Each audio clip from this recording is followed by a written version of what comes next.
नमस्कार मित्रांनो. आज लग्नानंतर होईलच प्रेम मालिकेच्या प्रोमोमध्ये एक खूपच भावनिक आणि अर्थपूर्ण सीन पाहायला मिळतो. प्रोमोमध्ये आपण पाहतो की नंदिनी जीवासाठी चहा आणते, पण हा साधा चहाचा कप नसतो. त्या कपावर नंदिनीने मोठ्या अक्षरात सॉरी हा शब्द लिहिलेला असतो. तो ती कप जीवाला देते, पण जीवाचं लक्ष मात्र त्या शब्दाकडे जातच नाही. तेव्हा नंदिनी हळूच विचारते, "जीवा, कप ओके आहे ना?" त्यावर जीवा अगदी साधेपणाने म्हणतो, "कपासारखा कप आहे, त्यात काय आहे एवढं विशेष?" तेव्हा नंदिनी म्हणते, "विशेष कपाच्या आत नाही तर बाहेर आहे."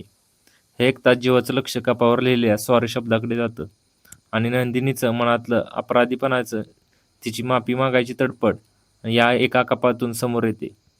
हा सीन खूपच भावनिक आहे, कारण शब्द न बोलता नंदिनी आपली चूक मान्य करत आहे. आणि इकडे दुसरीकडे पार्थ आणि काव्याचा एक भावनिक संवाद पाहायला मिळतो. पार्थ काव्याला म्हणतो, "तुम्ही तुमचं लग्नानंतरचं प्रेम विसरलात तरी चालेल, पण जर तुम्ही मला विसरलात तर मी जगू शकणार नाही." हा डायलॉग ऐकून स्पष्ट होतं की पार्थसाठी काव्याचं स्थान त्याच्या आयुष्यात किती महत्त्वाचं आहे.